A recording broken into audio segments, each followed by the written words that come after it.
And we'll see how this works. We'll give it a go. Whoops, I need to turn this on, don't I? How's everybody? Whoops, I need to turn this on, don't I? Okay, we're live. I need to turn this sound off. So yeah, if you're joining me live on TikTok, let me know where you're joining from on YouTube. And people from my private group can join on Zoom. So we may have, this may be a crazy thing. We'll see if I can manage all of this. So yeah. Hi, Cindy and Ron on Zoom. Sorry, I'm trying to get everything set up here. I'm trying to do YouTube live. Yep. And okay, there's YouTube. Let me make sure I get Zoom here. Can you guys hear me okay on Zoom?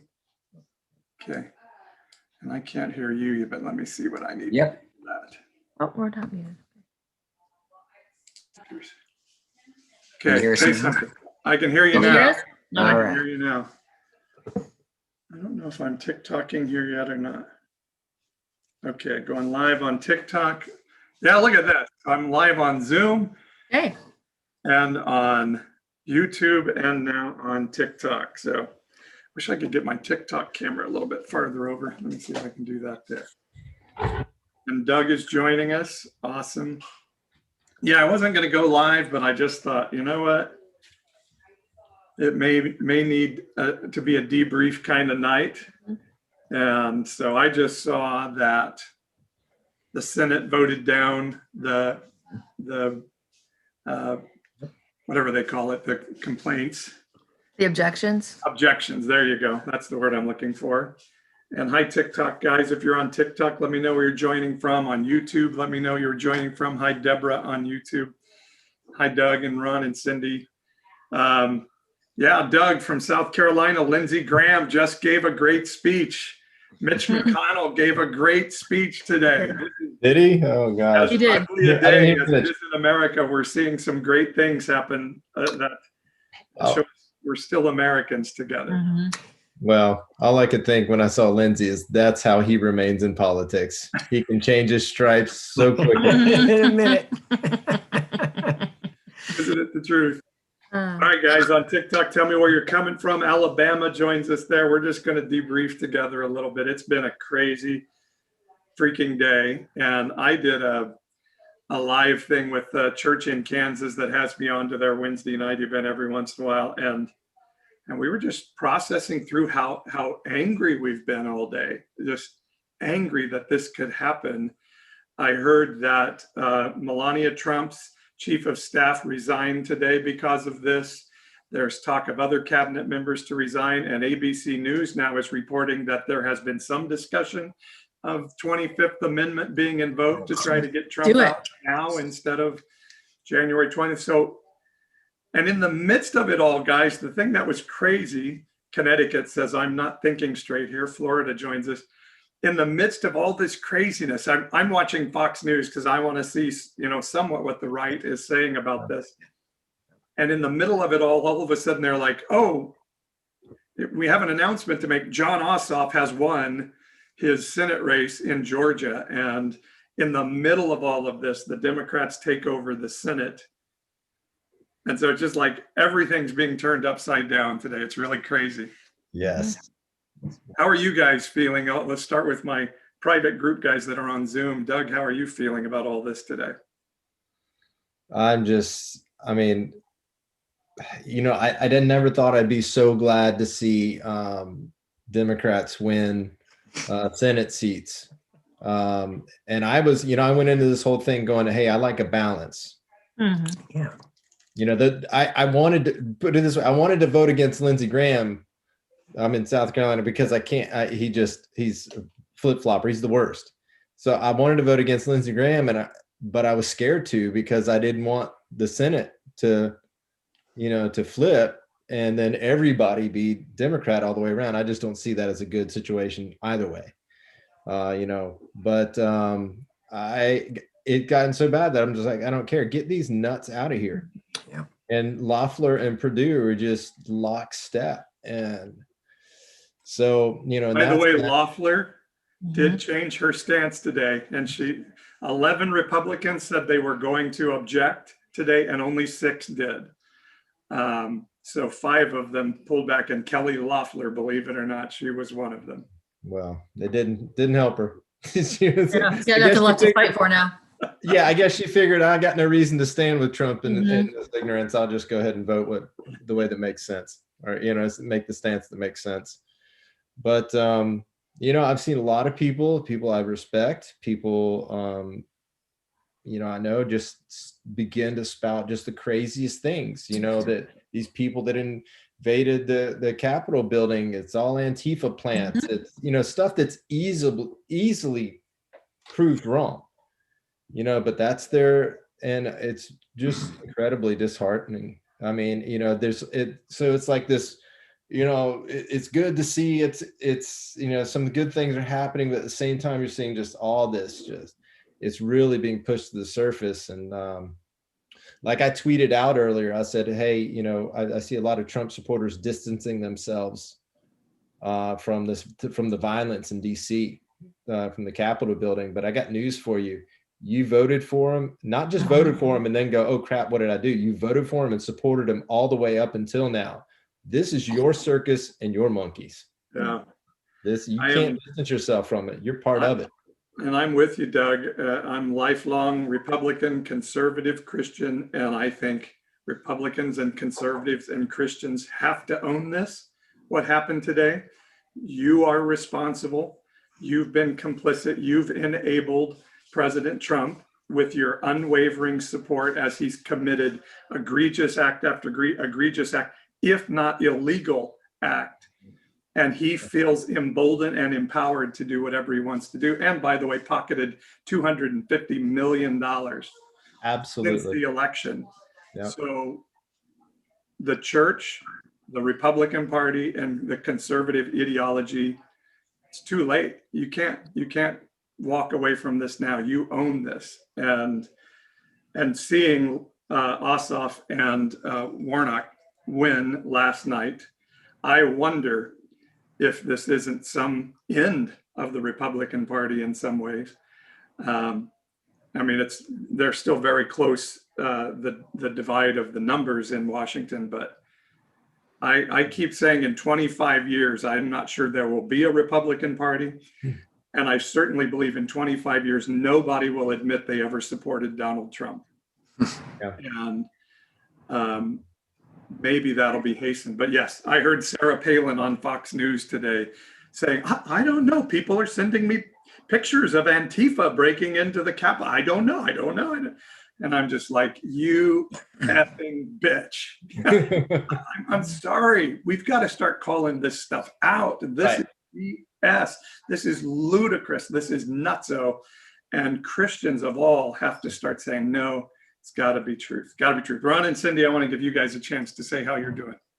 Hey, yeah, we're doing all right now. We've been sitting here discussing some things amongst ourselves and, trying to figure out what emotions we're feeling right now. And we've got the anger, the heaviness of the heart, the frustration, and they're bouncing everywhere, and it's, just trying to ask God, how do we handle all these emotions and have the right thought process to make the right, decisions moving forward, with people we know. And they're all over the place. And and so how do we deal with people now when I go into work tomorrow? I was telling Cindy 2 days ago, there's a guy at work, he's a hothead, he's a Trumper. Last few days he's been wearing his hat. And I says to Cindy, I'm going to stop, I find myself looking around my machine to see if he's walking around, if he's coming, or if he's, he carries a gun. I know he's, and today when this started happening, I'm at work and I'm just, okay, there's this little bit of fear. You're on edge. Yeah, I'm on edge. And it was just strange to feel that way, or to even have to feel that way. And there's part of me that wants to, like as Doug said, people are just saying this crazy stuff. It's Antifa. They're just there's no reasoning. There's still no chance with some people to reason with them. And you want to say, there's that part of you want to say, we told you. but then there's that part where you want to have compassion because, you know, the people who stormed that building, their minds were manipulated. Their hearts were manipulated They for were 4 lied to. years. So I don't want to look at them as my enemy, if that makes sense. You know, I did make a boo-boo. I recently left a church, and I probably shouldn't have done this, but I did this today. I had many discussions with my former pastor about this, Baptist conservative fundamentalist, until finally one day God told us to leave, and we kept telling him about our concerns. And I just sent him a text today and said, praying for all. We tried to tell you who this president was. And maybe I shouldn't have done that. But part of me just wanted to let him know, like you just said, Paul, we have to call it out. Yeah. Holding their feet to the fire. Yeah. Right. And if we're not going to hold those pastors' feet to the fire, you know, and so. If Josh Hawley runs for president in 2024, this has to be the tag on everything. Oh, yeah. Yes. Yeah. He is personally responsible for what happened today. I'm sorry. I don't mean to overstate that. He is the first one that said he would object and gave everybody else permission to do so. And I think those things embolden the president, who is a significantly weak man who needs enablers to help him do what he does. And so a guy like Josh Hawley gives him permission to go out. So for those that would say Antifa did this today, like Sarah Palin did on Fox, Ridiculous. how did Antifa get Donald Trump to go out there and make a speech for them and encourage them to do it? So anyway, I think there is a place to be angry at the overarching spirit, and then the people that are empowering that spirit, that mindset. I'm with you. I think in some ways I have a heart for the people that stormed the building. I have a heart for the people that talk to me on social media, and I'm just like, yeah, you've been duped. You've been in your church, your white evangelical church, for so long. You've been duped by this. But also we have a chance to make our choices. You know, I think Peter and Judas both could have been the other. Peter, you know, had to be told by Jesus, "Get behind me, Satan. You're partnered with us with a mindset that's not from heaven." Yeah. And then we're told Judas had the spirit of Satan enter him. And somehow Judas agreed and walked with that mindset, that spirit, and Peter did not. So we get to make those decisions in there. So all of those things are difficult. The other interesting thing that I would say too, guys, and thank you everybody who's chatting on YouTube and on TikTok. I did a live with a predominantly African-American church today, and I see you killing it with Keats. She's saying, basically, thanks for calling this out. As a young Black person from the South, I've been watching this while white people ignore it. And I was struck by the African-American folks I was on this live with today, that they hurt in a way that I didn't hurt. They saw this as, look at what happens when white people break the law and break into buildings and do these things. Look at what's happened. They get asked to leave. Yes, a woman did get shot today. I'm going to assume she pulled a weapon and was shot, but look what's happening. Look what happens when white people riot and break the law. You don't see tanks and riot gear and flashbangs and all of the other things. And of course, that then escalates everything. And then everybody says, look at how bad those rioters are. And I say, yeah, if you approach them with military gear, people react differently than if white people take over a bridge in New Jersey or take over the Capitol in the United States Capitol, and then get told, well, we don't want to get the military out there. We don't want it to look too aggressive. And they're told, okay, guys, you got to go home. And the president then comes out and says, I love you. You're amazing. You're fabulous. Go home. You're the greatest people ever. You were robbed of an election. That guy is not and has never been somebody worthy to be president of the United States, period. And today, I hope cements the fact that he will go down in history as the guy evangelicals said God put into office, and he's the worst president in the history of the United States making Rutherford B. Hayes stand up and say, somebody's finally better than me. Andrew Jackson saying, I'm not the worst anymore. Andrew Johnson saying, yes, I've moved up the list. Because Donald J. Trump is without question the worst man, certainly in my lifetime. Woodrow Wilson, I guess, was a pretty bad guy, but that any Christian could now sit and still say, yes, that's the man for office that God wants to be in there. Yeah, God will use everything for his purpose. And I think it's great that we're seeing all this crap come out into the open. But if any Christian wants to sit and tell me, yes, God has appointed Donald Trump to fix the country, you are nutballs. You've lost it. You need to step out of your bubble and echo chamber and start to ask God why you have been so easily deceived. I'm sorry. Did I say all of that out loud? Yeah. Let me welcome everybody on TikTok. I love it when you tell me where you're from, and on YouTube Live. And then for the people that are in my nonpartisan evangelical private group on Facebook, they got the Zoom link to join by Zoom. And so Ron and Cindy, Doug and Brian and Anisha are there. And Brian and Anisha, welcome to the Zoom. How are you guys feeling tonight? I've decided to stay off social media because one comment put me over the edge that somebody posted where they corrected a news article that referred to this as Trump supporting rioters. And, you know, clearly this was Antifa, not Trump supporters. Mind you, the picture that was highlighted that this person shared was people holding Trump signs, but, you know, never mind. You guys have seen all of that. I feel like I've lost my mind, and I've decided not to go there. And I, you know, those of you who know me know, because of what I do for a living, I stay out of public declarations on politics. And to me, it's not about party. It's not about any of those things. It's about what we are supposed to be as a country, what our democracy, how it's supposed to work, and how have we as a church, as a body of believers, decided to partner with something that is so counter and then just put up complete blinders. And the other part of that I will say is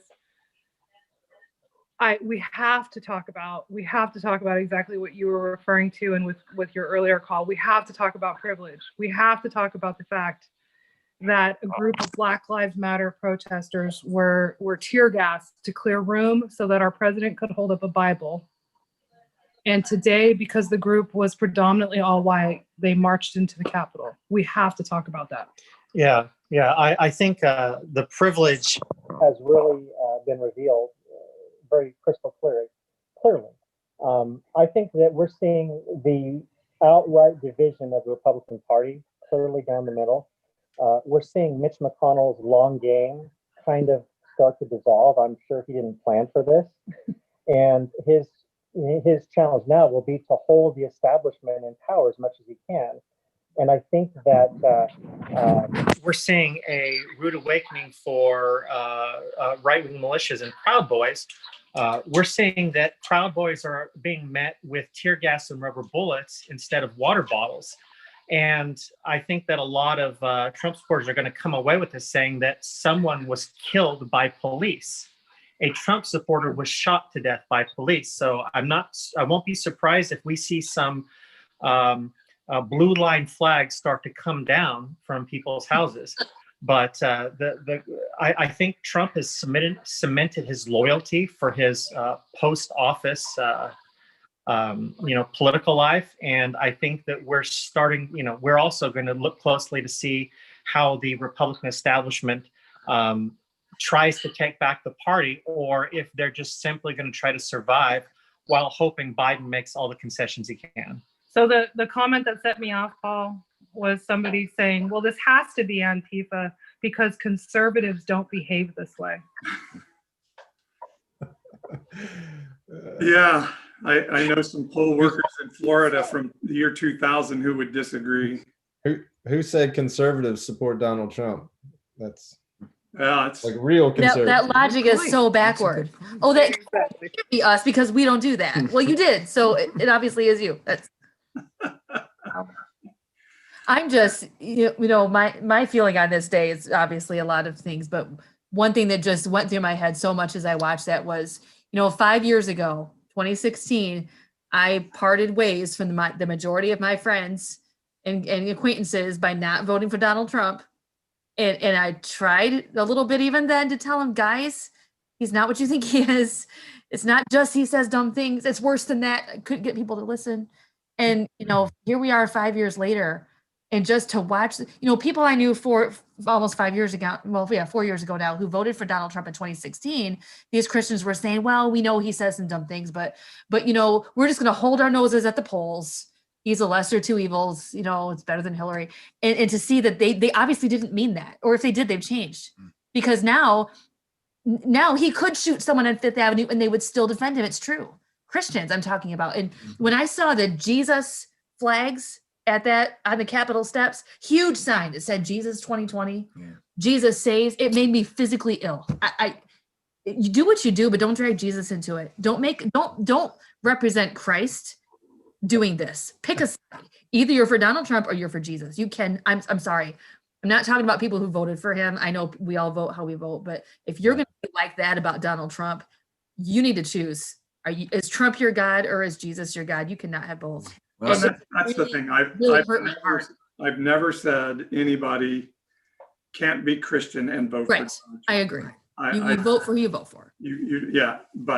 But that Christians defend everything he does. The idolatry is beyond belief to me. How did we get to this place where the same people, and when I say the same people, I literally mean Franklin Graham, Jerry Falwell Jr., these guys MacArthur. are people that totally excoriated over the Coles Bill Clinton for cheating on his wife and saying he was disqualified from being president because if his wife and daughter can't trust him, the American people can't trust him, and then turn around and say, we didn't elect a pastor, we elected a commander in chief. Yeah.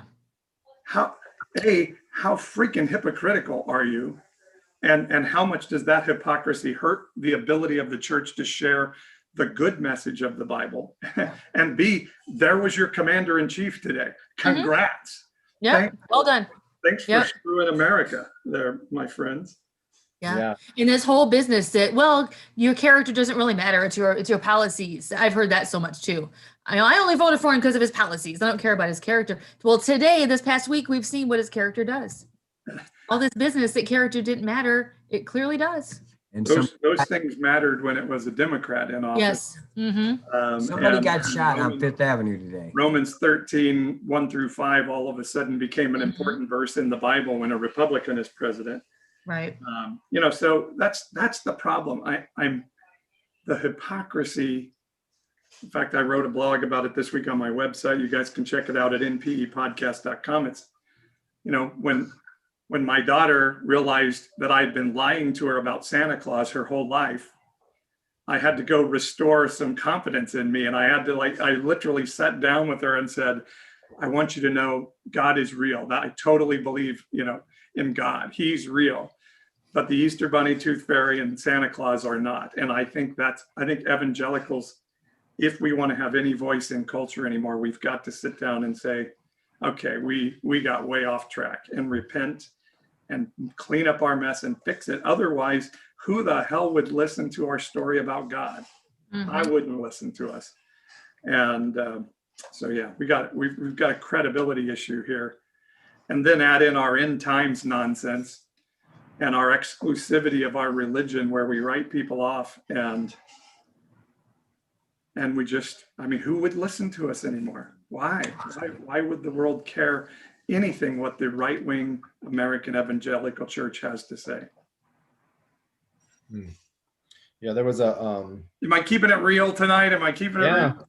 Yeah, there was a person I know that took several pictures of themselves, and they're probably, I don't know, from the pictures it looked like they were probably halfway down the National Mall. The Washington Monument is on one side, and then you go all the way across the mall, and then there's the Capitol building. Pretty long way.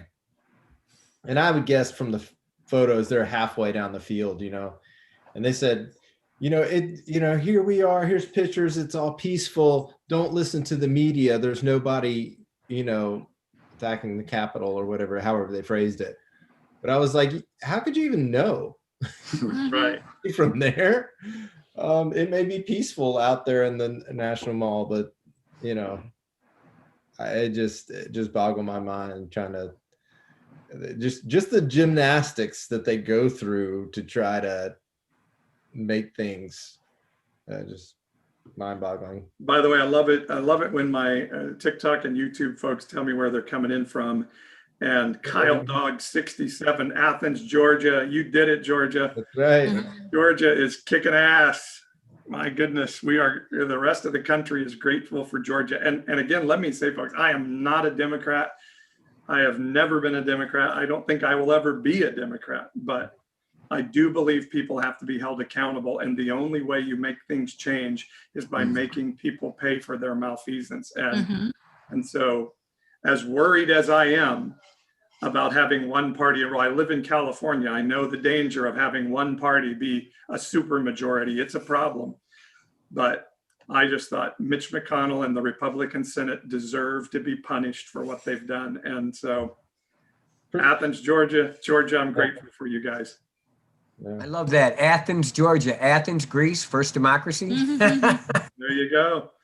Somebody is joining from Gun Barrel City, Texas. Wow. Nice. Very Texas, California is with us on YouTube. I got Charlotte, North Carolina, Chula Vista, California. I love it. Let me know where you guys are joining from. If you want to make a comment, you can. We're just processing, man. It's been a day. It's been a day. And so I wasn't going to come on, and then I just thought, you know what? I think there's probably some people that need to process a little bit. So, Purdue and Loeffler, I guess they rolled the dice, flipped the coin. I don't know what they did to figure out which way they were going to go. But had they just said, the election is settled, we're running for you, Georgia, to support, to represent you, Georgia, they could have won probably. But the Democrats just did the things you're supposed to do. Stacey Abrams, did her thing. She's the one that swung the state for Biden. In my opinion, it was all her. And then like Andrew Yang takes his wife and family, moves to Georgia for 2 months just to get people to get out and vote. And if you look, like TJ was saying earlier, there was only about 90% of the Republican voter turnout for this as there was for the election. And I was thinking that was probably people that were just kind of sick of the whole circus. But he pointed out that there were very rural communities where the Republicans didn't turn out, which probably means that they believed that the whole thing was fixed anyway. They believed that whole fraud narrative, and so didn't come out. Wow. So that's that's just like even worse. That's talking about shooting yourself in the foot. I mean, Trump doomed the party. Yeah, and that's one thing we've been trying to tell some of our friends for months now is that Donald Trump will use you until you cross him, and then he will throw you under the bus. We try to tell Christians that, like, you think he's on your side, he's not. As soon as he doesn't need you anymore, he's going to throw you away. He's done it to his own staff. He's done it to other Republicans. He did it to those senators in Georgia. I think he ruined them. He did it to, he's doing it to Mike Pence. Like, and all these Christians, no, he's on our side. He's not on your side. The minute Franklin Graham doesn't follow Donald Trump will throw him away too. Well, wasn't this for what? This was all about the Supreme Court, and the second the Supreme Court doesn't side with Trump, all of a sudden they're in on it too.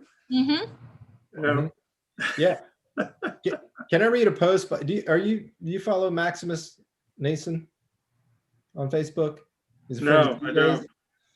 He posted this.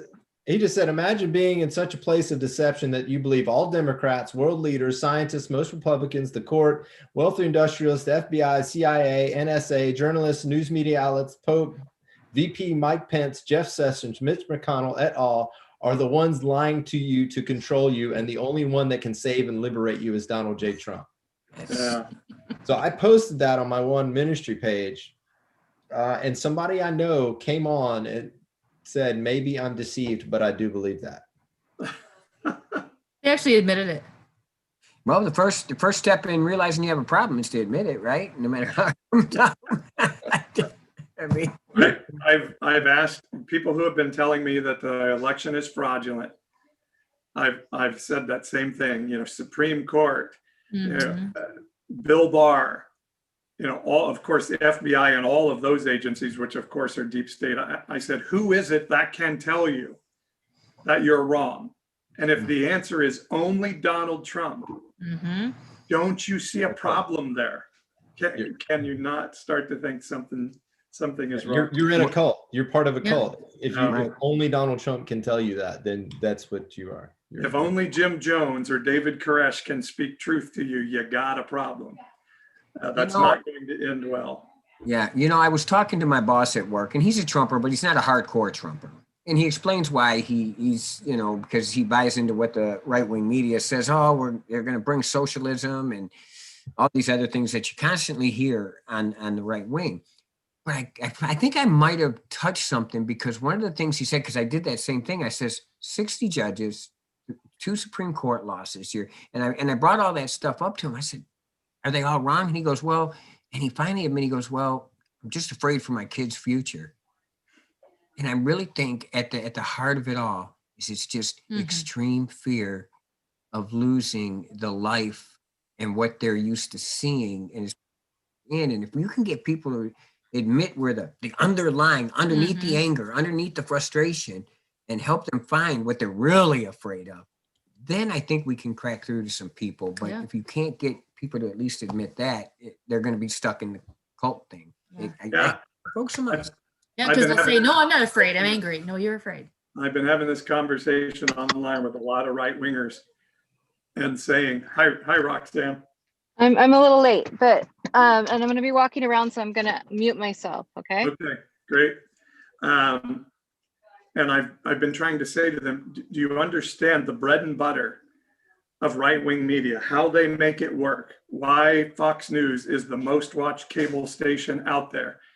Is they manipulate your fear. They tell you those people are coming to get you. That is how they get you to listen. And you should not, if you're a Christian, you should not live in fear. And we hear that, I don't live in fear, I'm not going to wear a mask. But they're afraid that somebody's coming to take my rights. Somebody's coming to bring socialism. And they say that, and they believe it. They truly, to their core, believe that Joe Biden is a socialist when can you not see that the extreme left wing of the Democratic Party hates Joe Biden? They were struggling with whether they could vote for him. Many of them would rather have had Donald Trump as president than Joe Biden. I don't understand how we get to a place where we just can't see reasonable stuff. But I do, because Jesus told us it would be so. 11 of the Pharisees will take away your eyes to see and ears to hear. And that's what I believe we're seeing in this season. So, wow. Yeah, Somebody here on TikTok says, Governor Kemp of Georgia, I guess, has been very quiet for several weeks. He made his bed and is trying to separate from DJT. Yeah, how would you feel if you were Kemp, you were the Republican secretary, what was his name, Raffensperger, and then that wonderful elections official last night that came out and said, President Trump, that is not true. And thank God those guys recorded the phone call with President Trump the other night. How would you feel to be a Republican and have the President of the United States personally calling you out? Kemp, he's in bad place, because he's been buddy with Trump, up until all of a sudden Trump turned on him because he, whatever, because he's got his own problems in his own state. Because there was a lot of accusations of, because he was the elections official of the state, that he did a lot of shady stuff in order to get elected. So he might have trouble next time around. And he tried to suppress a lot of voters there too. Kiki on TikTok says, funny thing, socialists say Biden is a Republican. Yeah. Yeah, I actually saw a meme from somebody from the far left that said something about Biden and Harris, your Republican ticket, Republican ticket, a great Republican ticket, or something like that. Yeah. Yeah. I mean, a lot of Democrats did not vote for Hillary in 16 because she just wasn't very likable, but also too conservative. And I just don't think Republican right-wing people who listen to right-wing media can understand that Democrats, my Democratic friends, say Bill Clinton totally betrayed the party, that he went conservative. He did the crime reform. He caused a lot of problems. A lot of our systemic racism came out of Bill Clinton. And so Democrats will say Bill Clinton betrayed the party in a lot of ways. But my right-wing friends, oh, he's a socialist. and I just keep saying, come on, guys, what is a socialist? Let's really define what socialism is, because what they're being told is socialism is Soviet Union communist rule. Right. But then when I ask, I say, is Britain a socialist country? And they'll say, yes. Almost always they'll say, yeah. I'm like, okay, then you understand they are one of the great democracies of the world. They are one of the most long-term definitive democracies that exist out there. And yes, they have a ton of socialistic programs, which, by the way, so do we, but that's a whole nother thing.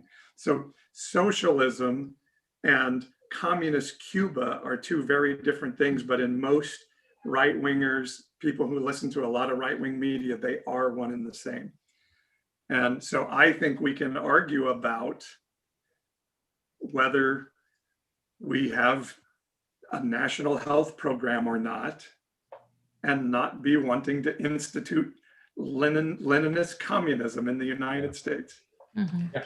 I heard it phrased that really that's a social democracy, and that people are angry kind of at Bernie for popularizing democratic socialists or what, and because they're like, no, that's social democracy.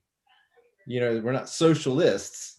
We're a social democracy. A lot of those European, the UK and stuff like that. So it's a different way to phrase it. So it's not in that communist socialist realm. Yeah, but I do hear it a lot. A lot of people, I am worried about my kid's future because Joe Biden is president, and I just think all the time. That's so silly. It's not where it is now. We can certainly argue, and in fact, I'm one who believes the deficit that President Trump has run up the last 4 years is criminal, absolutely criminal. And maybe most of my right-wing friends don't understand that he has put in record deficits every year, the largest deficits in the history of America, year over year over year.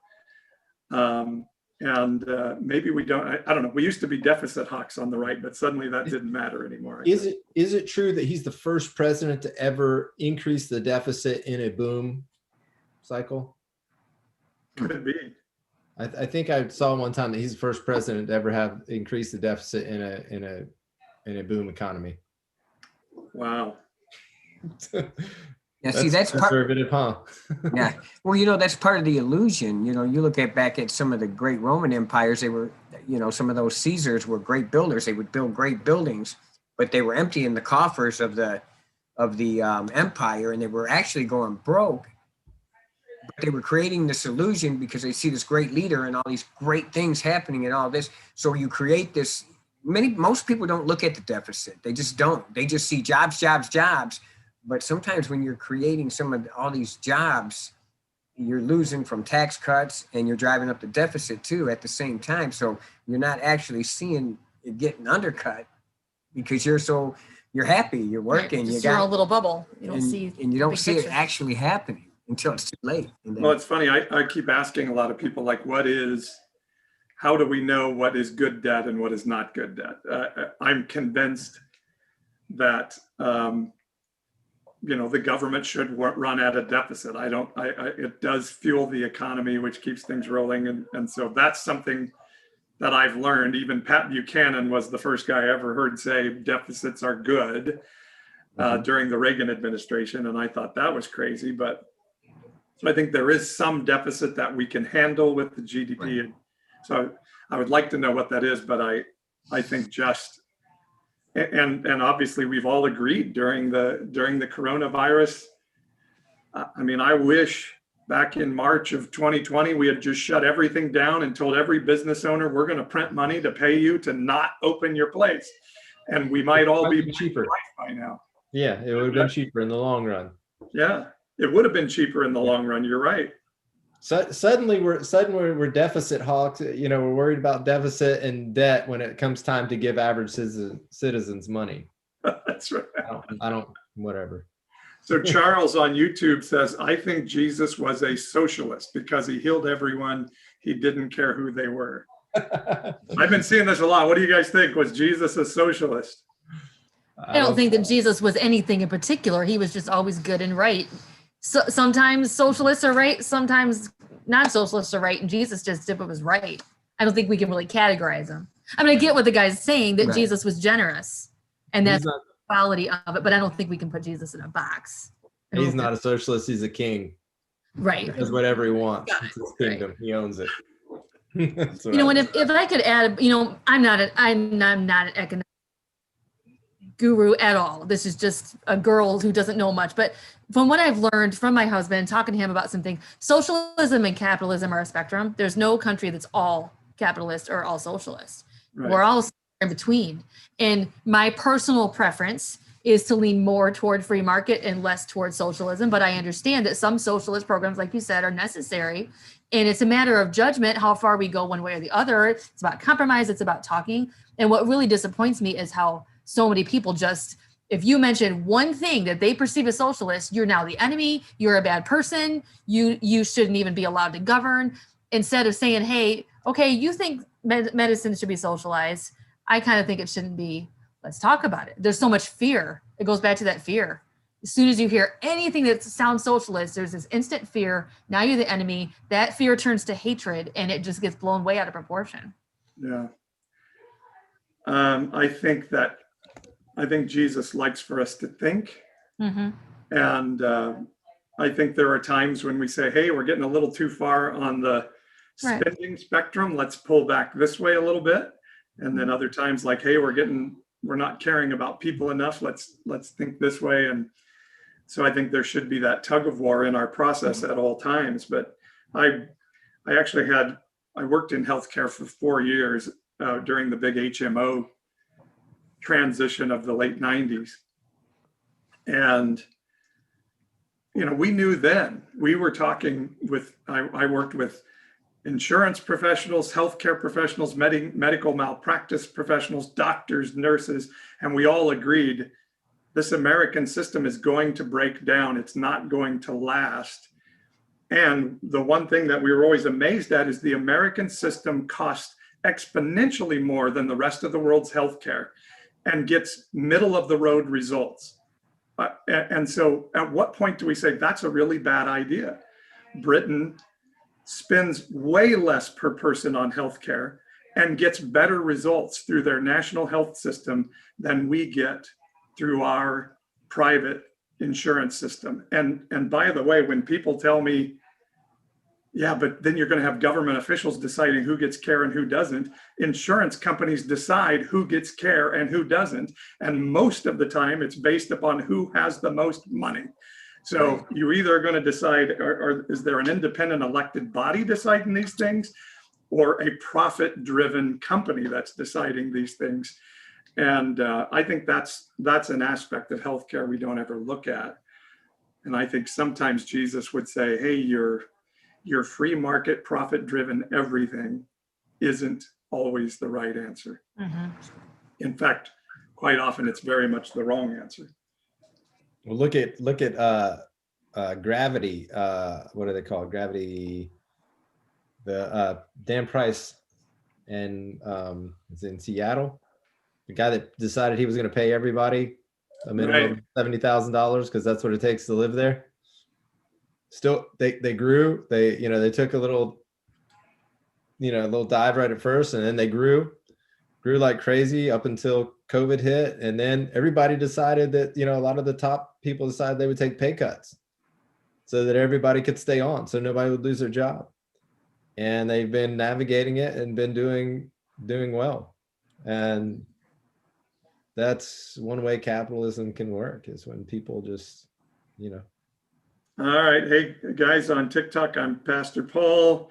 We're debriefing from a crazy day. YouTube is with us as well. And just so you guys all know, we do have an NPE private Facebook group that you get in by joining our Patreon. If you go to the website, npepodcast.com, click on that Patreon button.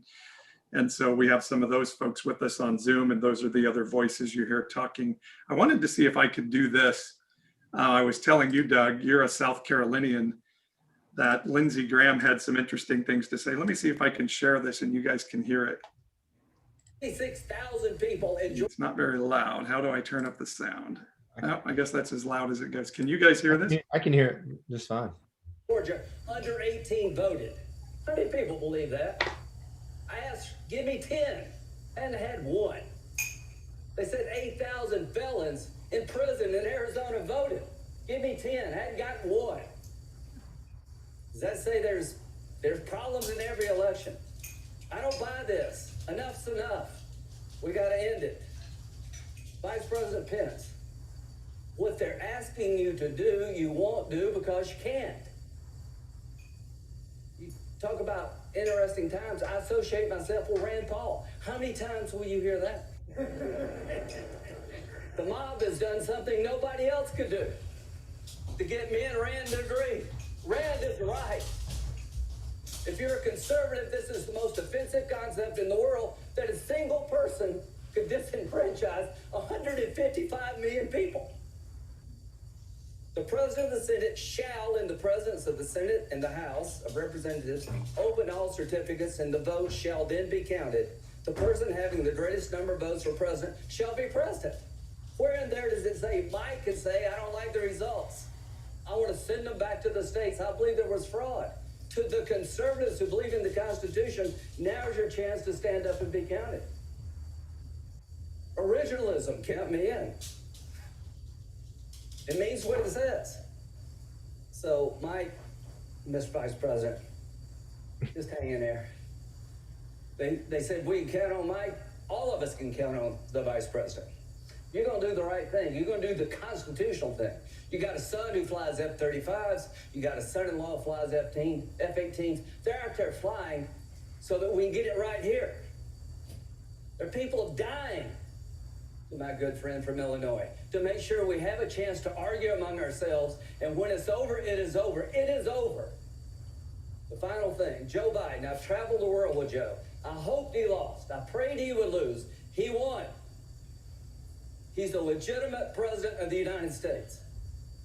I cannot convince people, certain groups, by my words, but I will tell you by my actions, that maybe I, above all others in this body, need to say this. Joe Biden and Kamala Harris are lawfully elected and will become the president and the vice president of the United States on January the 20th.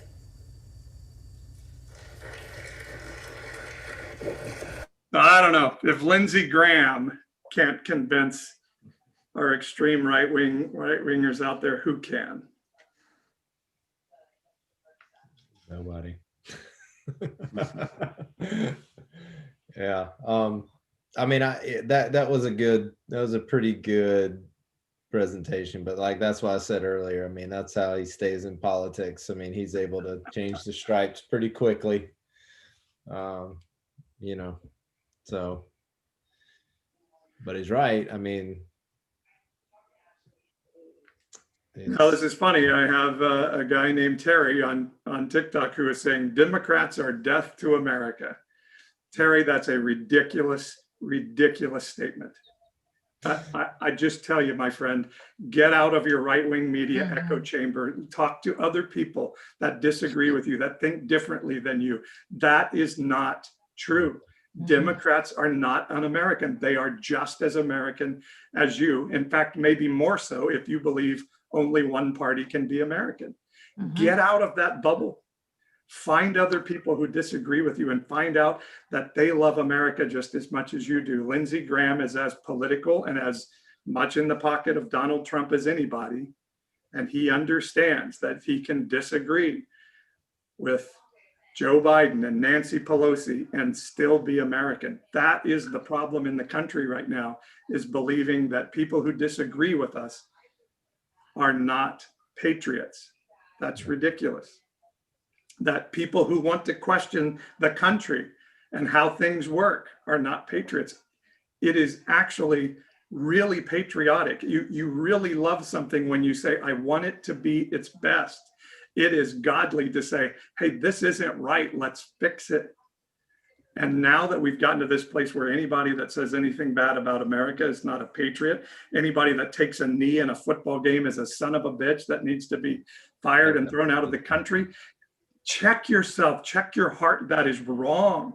Not only is it not Christian and not godly, it's not American.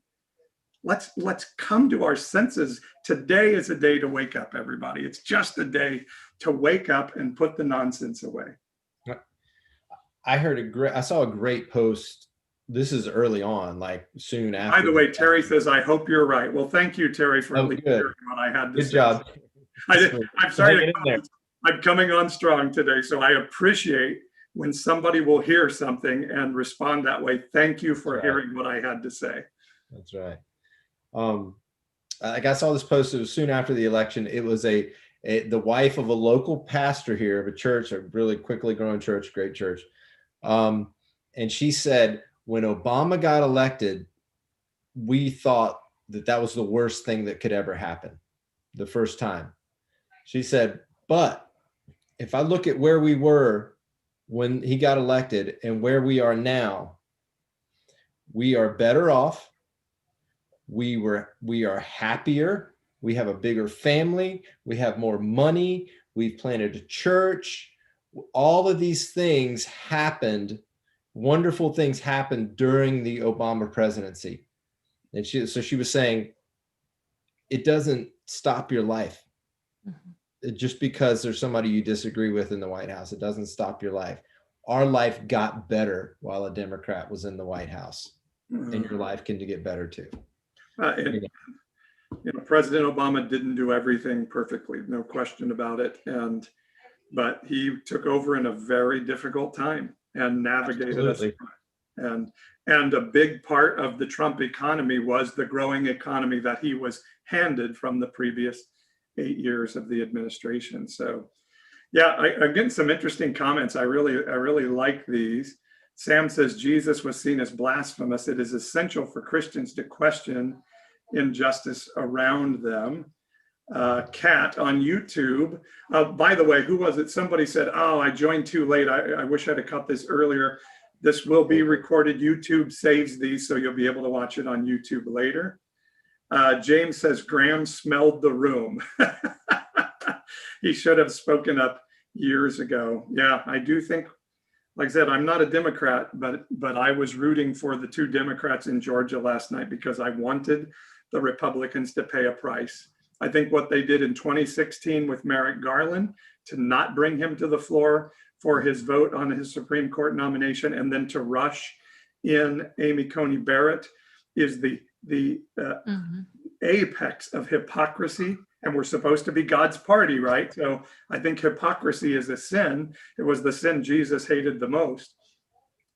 It's the height of hypocrisy. And what it did is, see, the scary thing now a little bit that the Democrats now control the presidency and both houses of Congress is the Republicans have no moral standing to sit and say, you guys can't do that. When the Democrats do anything they want to do, they have no moral standing. They gave up all their moral high ground to be able to object. If the Democrats want to add 6 Supreme Court justices and bring Puerto Rico in as a state and bring DC in as a state, the Republicans have no moral high ground now to say no, because the Republicans said verbally and literally, we have the power, so we can do this. Yeah. And so now the Democrats have the power, and how can the Republicans say no? I don't know that they have the power, though. I think they're still lacking a few votes. I think they would have to swing a few Republicans to make that happen. Yeah, because of the filibuster. The filibuster's still in place, right? Yeah, so I think you'd have to have 60. So, so the Democrats probably won't major on that stuff, but if they see the opportunity, they might take it. I don't know. Yeah, I would suspect they'll try, because one of the things here is, so remember the Democratic majority in the House shrank quite a bit on election day, which is funny. The Democrats did so great at fixing the votes, they didn't take over the Senate and they lost seats in the House. Yeah, which is funny, but yeah, on the same ballots. Yeah. Yeah, so we have another election in 2 years. The incumbent president tends to lose seats in the House on off-year elections, and so it's going to be interesting to see how they're going to justify getting those votes. I was in a group last night. We were talking about what do we hope for in 2021, and my first thing was just for one day in 2021, I want to say, wow, everything in DC is really boring today. What? There's nothing happening in DC that's newsworthy today. So Yeah, looking forward to being boring again. yeah. So Kiki says Biden is nominating Garland for the AG position. I had not heard that. Had you guys heard that? Oh yeah, yeah. I seen it this morning and I went, wow, isn't that poetic justice? Garland. Merrick Garland, who was Obama's nominee for the Supreme Court. Oh, okay. Wow. And so that's going to be a really interesting position, because there is going to be the question of, do you go after Trump and do you go after Trump's people? Yeah. Now, Trump's may still try to pardon himself, which will be interesting to see, but wow. Yeah, Carr says that would be awesome if Washington was boring for just one day. Yeah. I agree. Here's somebody that says, Flannel Hat says, can we get more of Mayor Ashley on the show right now? my better half is not with me on here today. So anybody else have any questions, anything? One of the things that I've been saying today is, at least for some hope, is that Jeremiah 29:11, one of the most hopeful verses in the Bible, is God's message to say to a group of people, I know my plans aren't to harm you, but to prosper you and to give you a hope and a future. And that verse, which is probably the most beloved, maybe after John 3:16, the most beloved verse in the Bible, maybe the verse more people take as a personal promise than any other, was written in the middle of one of the worst times in history, of a people their country being ransacked and completely overturned. And so even as we're in the midst of all of this craziness, I think the message from the Bible still is, there are plans for you that are good, to prosper you and not to harm you, to give you a hope and a future. So that's my hopeful message today. I interrupted. Somebody else was going to speak something there. No, I was kind of going in a different direction, but that's probably not I was just going to talk about where we think the Democrats are going to make, what is their thing? Like Obama passed, the ACA, and Trump passed or pushed through the new tax cuts. What's going to be the thing that Biden's going to go for while he has everybody, the Senate and the House? But that's probably a different conversation. What do you guys think? I think Biden will. Well, $2,000 checks will be first. That'll be the first one. I really do. Yeah, I think right. I think Biden is really. I think in the beginning he will really try to, work with the Republicans and feel them out on some certain things, and he may, show some, willingness to work with them. Maybe even take a little bit of a first step, not too far, obviously. Somehow put out a hand to try to heal the nation in that way. He won't go far, but he will, to try to bridge that. And I think after what happened today, I think the Republican hearts will be more open to respond in a better way with that. Instead of, we know Mitch McConnell always kills bills, right? He's the known bill killer. Now he won't Yeah. He won't have that power now, but I believe that Biden truly is a man of some faith and truly understands And so I think he will do something. What that is, I don't know. But at this time, after all this destruction, something good can come from this. So, And add to that too, if the only thing he does in his presidency is gets us through this COVID crisis and pulls us through to the other side of it, that to me would be a successful presidency. That's a good one. That's a good Trump one. has failed at that. Give Biden a chance. Thank you for that. I just have so many friends who don't want to give him a chance, and I hope they will. Yeah. Listen, I am one that would say Joe Biden was not my choice. He was not my first, second, third, or eighth choice. Although I am at a place where I would have voted for a wet dog against Donald Trump. But I think I'm going to make what may be kind of an outrageous statement. And I'm trying to think if this is true or not. I cannot think of a moment since election night to today where Joe Biden hasn't done the right thing. I mean, every time, even today, what he said today, I just think he's done a great job of knowing what the night that he was, what was it, Saturday after election, he was declared president by the preponderance of the media. And I thought his speech that night was perfect. I just don't think he could have done it any better. And the first time he came out to talk about coronavirus, I literally felt in my spirit like, oh my gosh, this is what a president sounds like. We did too. We said that. President, for Christ's sake, I can't believe it. And even today, so thus far, I have to say, as far as occupying the position of being the leader of our nation, he's done it very, very well. Yeah. So legislating is a whole nother thing, but yeah. Right. He uses the Bible and he uses it correctly. Like he quotes the Bible in context at the right moment. And we're like, what? Presidents can do that? well, except for palms, but. That's the funny thing. They call him, ungodly or anti-God. He's actually a lifelong Catholic. Yeah. It's funny, Ronald Reagan and Donald Trump are our most beloved Christian presidents ever. And I don't think either of them ever went to a church service that wasn't a campaign appearance in the whole time of their presidency. Yep. The Clintons, for goodness sake, went to church. Yeah. Mm-hmm. They were in office. So yeah, it's crazy.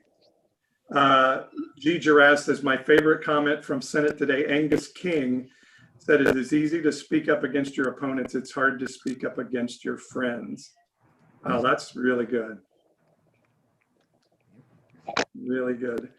Princess Baby on TikTok says, the problem is many fundamentalists don't consider Catholics to be true Christians. That's very true.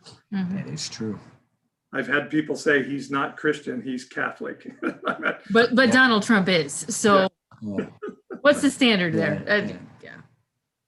And to me, I'm not going to question anybody's Christianity in the office. I'm going to let them define that for themselves. Mm-hmm.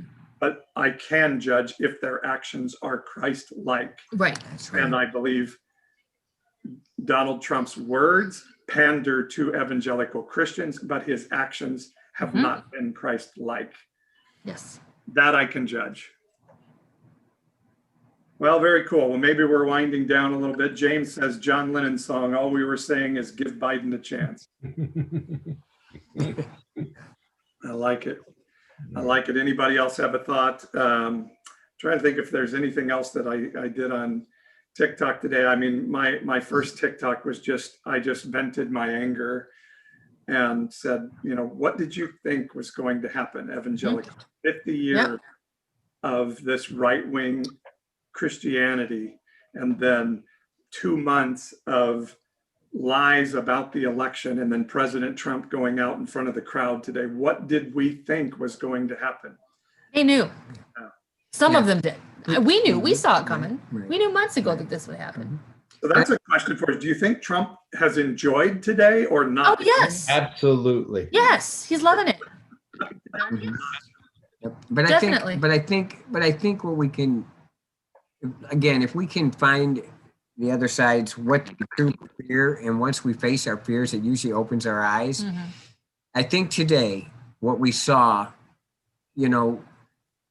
was white privilege actually feel like they were really getting something taken from them and their rights were truly being abused, they felt what the Black community has felt for 200, 400 years. And they actually had to feel it. And when they felt it, they reacted the same way. The only difference is they're thugs and criminals, they're patriots. But that's not true. But they actually had to feel the same thing that the others reacted the same. Oh, And now, you know, it made your bed. They made their bed. Now they got to lay in it. But it's a good way to try to connect. Now you know how we in the Black, and not me Black, but how the Black community has felt for 400 years. And Black, but I see you raising your hand there, Roxanne. Just let me say this real quick. That's so good. I had some friends that went to a church service here in California the other day, and they had to send. They had to set up. Hang on a second, Roxanne. I'm going to turn off. I'm getting back. Hang on a second, is that from you or yeah? And they had to sit up in the balcony because that's where the masked people were.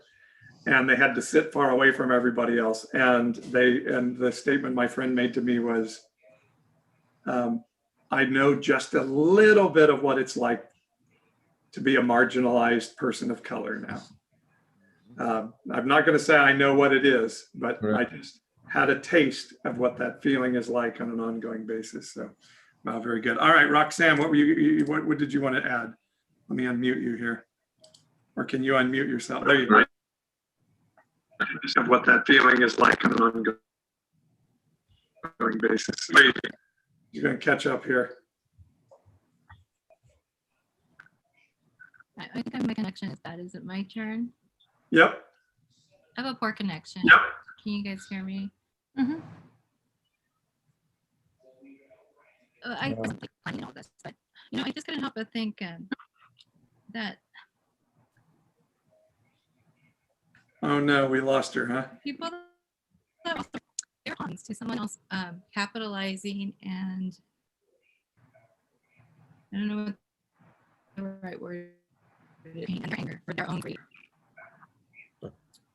I'm sorry, Roxanne, we keep losing you there.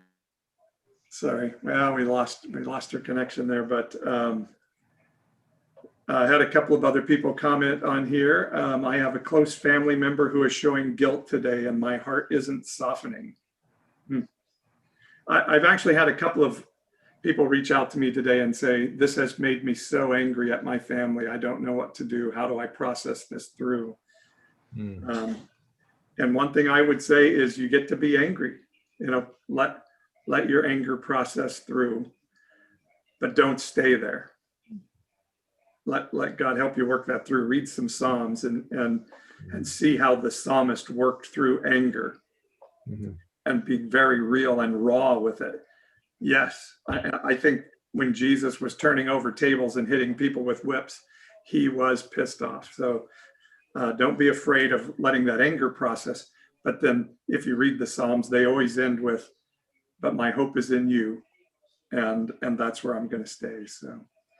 I have Trumpers saying it was Antifa, says laugh about it 88. They won't open their eyes. Yeah. Leisha asked, Pastor Paul, do you post church service lessons online in a podcast? Yes, I do Bible chats and they're on YouTube. So if you go to the Nonpartisan Evangelical YouTube channel, you can see those there. And we do podcasts on the Nonpartisan Evangelical website, which also gets posted on YouTube and Apple Podcast and all of those things. So yeah, so Us in a Nutshell says, thank you for addressing that. I was feeling that anger too and wasn't sure how to deal with it. Yeah, I think in the church a lot of times, guys, we feel like, well, just read your Bible and just be hopeful and it'll all be okay. And I just think that's a really unhealthy way to live. And I know Doug works with a lot of people in their mental and spiritual health. And Doug, I think processing through our feelings is a really good thing, isn't it? Yeah, absolutely. Yeah, I mean, there's a lot of actually older teaching that will say, you just forgive and move on. And that's not really forgiveness. That's a formality. Until you really get in touch with what's going on there, it's really hard to forgive.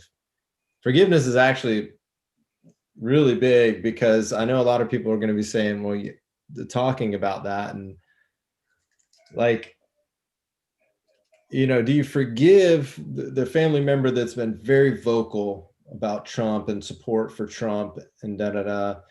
Do you just release a forgiveness to them and everything's okay if they've never acknowledged that, hey, yeah, that I should not have been supporting them?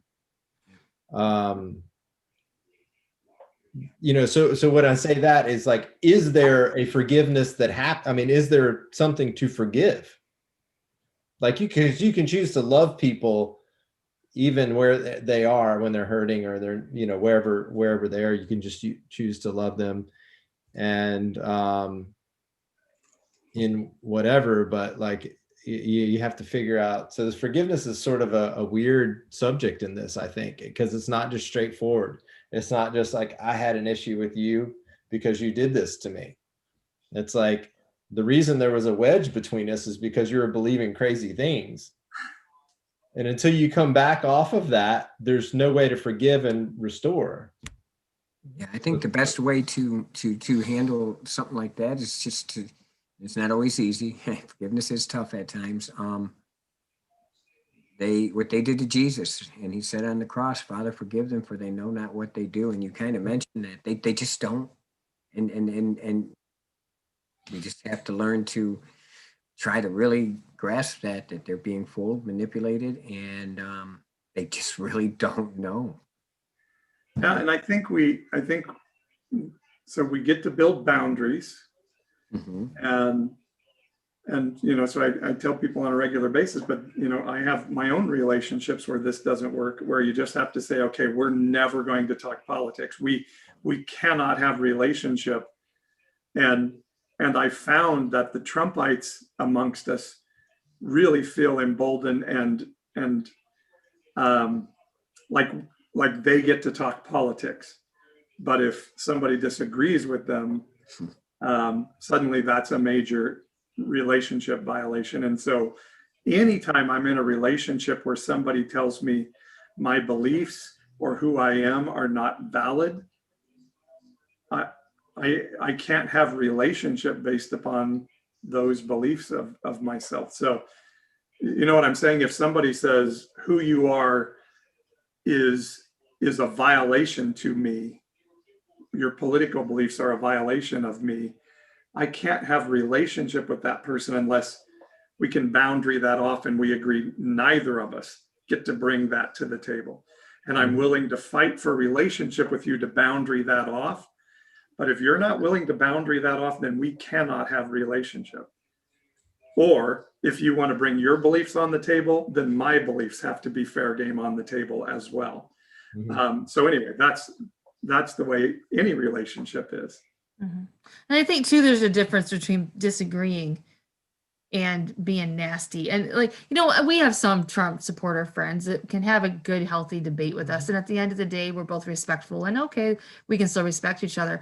And then I had one person that I don't know too well, but just when I expressed my views on the phone call that was made to the Georgia people, his only response to me was, what did he call me? He said, you're a little selfish person, or you're a little person and you're selfish, or something like that. And I was just like, what does that even mean? Like, if you want to talk, let's talk. Tell me what your concern is, but don't just call me names. Like, so I think when people disagree with me, there's nothing to forgive because they haven't wronged me. They just have a different view. But when people have personally attacked me, that's where the forgiveness comes in, because now you've done something against me, not just against what I believe. If that makes sense. So I don't know that we have to necessarily forgive everyone who's been a Trump supporter. If they haven't wronged us, there's nothing to forgive. I think the ones we have to forgive are the ones who have attacked us, the ones who have used it, like you said, who have rejected you as a person. That's the people we need to forgive from our heart, because it's personal. Because I have people that haven't attacked me. They're not that kind of person that's going to attack me personally, but they will very much talk about the things they believe that are just, from all reality I can pull together, are just not real. Mhm. You know, or so it's just like whatever. So we kind of do that. Let me use this moment to do a little plug here, because I will be releasing a new podcast tomorrow on the Nonpartisan Evangelical with a woman named Promise Inlow. For people in my stream of Christendom, the name Inlow has a big meaning because he's a pretty famous prophetic guy, and Promise completely disagrees with her dad's philosophy, which is kind of this right-wing prophetic QAnon-based ministry. But she's amazing. You're going to love this podcast for those of you who are asking these questions about relationship, because she's amazing at fighting for relationship with her family in the midst of this. So yeah, that podcast will be out tomorrow. Get it on the website, nppodcast.com or Apple Podcast or Spotify or Stitcher or wherever else you get your podcasts. So make sure and check that out. Now, somebody was asking me here on TikTok, what do we say to people who say Trump as president is God's will? That is a question from us in a nutshell. Anybody want to take a shot at that one? Sure. The answer, I think it's an easy answer. If you believe that Donald Trump was ordained of God because of Romans 13, then when Joe Biden takes office on January 20th, you have to say the same. You got to pick, you got to decide what that verse means. And if that verse means that all authority is ordained of God, you cannot say it does not apply to a Democrat. It's all or nothing. That's my personal, that's what I would say to people. That's well said. Well Ditto, said. Cindy. Ditto. Oh, Roxanne, there we go. We can hear you now. I'll let Yeah, you share what you wanted to share before, but That's fine. one thing I would say on this is, one thing I'm trying to teach everybody about the Bible on what I do on TikTok is you cannot take a verse from the Bible and make a theology out of it. You have to look at the whole character of God and the whole story. So yes, Romans 13 says all authority is God appointed. And 13 times actually in the New Testament, we're told to honor, obey, and serve those that are in authority. And I think there's something really valuable about that. I'm going to honor Joe Biden as president, even if I don't like him. But at the same time, we have to look at the fact that the people of Israel chose to have a king when God said he didn't want them to have a king, and they chose Saul as their king. And so God is going to give us the king we ask for in some ways. And at the end of the day, I think Donald Trump was president because we wanted Donald Trump to be president. Yep. And whether God put him in there or we chose him and put him in there, it was the desire of our heart as a people. And I'm not saying everybody, but our corporate heart and our election system put him in there. And so I would say then God allows us to make those choices. And then he allows us to endure the consequences of those choices. The Bible says God will make all things work for good, but it doesn't say he makes everything happen. I think he gives us choice. So I think we chose Donald Trump as president. And yes, God is using it to let, excuse my language, for those of you who have soft ears, he's letting the shit hit the fan so that we can really see where our heart is. So that's, I guess, my answer to the question.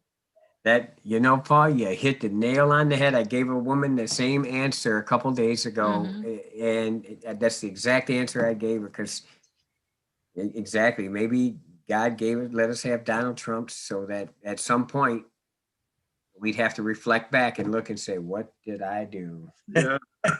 Marjorie on TikTok says, don't blame God. That's right. Yeah. Not his. I've said for almost 4 years now that Donald Trump is a mirror to the evangelical church. Yep. Absolutely. Roxanne, I think you wanted to chime in on marginalization of people or something to that effect. I think I might have wanted to jump in on one of my many soapboxes, right? No, I'm joking. I think it's Doug there. Is that the name? Yes. Yeah, I agree. I think it's a mirror. I think it's what we've been seeing for a long time, especially Paul, I don't know if you can speak to this, but what we see maybe, in other parts of the country, but in the Central Valley, a lot of this Bible Belt kind of people over here, people are here. I think that, it was a mirror. It was a mirror of who's in, who's out. If we can keep these people over here and these people over here, well, then I feel safe. And it was also telling of, this isn't my problem, so why should I care about those people down the street? And I mean, my father's an immigrant, and I had a lot of people say, well, why do you care? Your dad's here legally. He did things the right way. And it's like, because of a stroke of luck, could have been that little kid separated at the border. And I hope I'm not that selfish that I forget that, right? Like, and that kind of, in that case, I shouldn't be Christian, right? Like, then I don't believe in the gospel of the Christ that said, what you do unto the least of these, or the child born in the manger, fleeing to another country. Today's day of Epiphany, or Feast of Epiphany. Sorry, that's not in my faith tradition. We do Dia de los Reyes in the Mexican culture, and we break bread and find the little baby, and then we throw a party for everyone, if you're not familiar with that. But, King Herod ordered an execution of a toddler because he was scared to lose power, right? And we're kind of seeing greed. But what I wanted to say was, I think for some of the people, that were storming the Capitol, and some of the people that are being incited to violence, we also have to see how they're victims too. They're being exploited. Their pain and their suffering and their beliefs that someone else has taken from them is being exploited by someone who in the long run doesn't care about them. And that's sad too.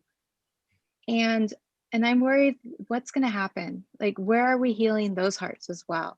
Yeah. So that's just one of my thoughts, my many thoughts. I'll That's leave really you with that good. one. I mean, I had a post this week about Rush Limbaugh, and Yeah, I really like that, Paul. Yeah, thanks, Roxanne. I said, hey, I'm really sad that Rush is severely ill with lung cancer, but seeing his statements this week reminded me of the damage that he's done to our culture and to so many relationships, as we're talking about here. And I had many people come in and say, I don't feel sorry for Rush at all. Let him burn in hell. I feel sorry for the cancer, was some of the really clever ones. And what I tried to tell people is, like, I'm not going to let the wrongs of Rush Limbaugh and Fox News change me. That's what's happening then. If I say, well, he did bad things, so burn in hell, now that's impacting my heart. So I'm going to keep my heart pure. And so even with Donald Trump, I find myself occasionally going to thinking about what a sad, sad human being he is. How much his dad must have injured him.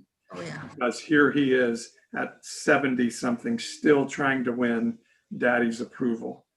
And that is a sad, sad thing. All right, guys, I better wrap this up. Yeah, I just wanted us to come and debrief some, and thought there was a space. And I don't know, do we feel better, guys?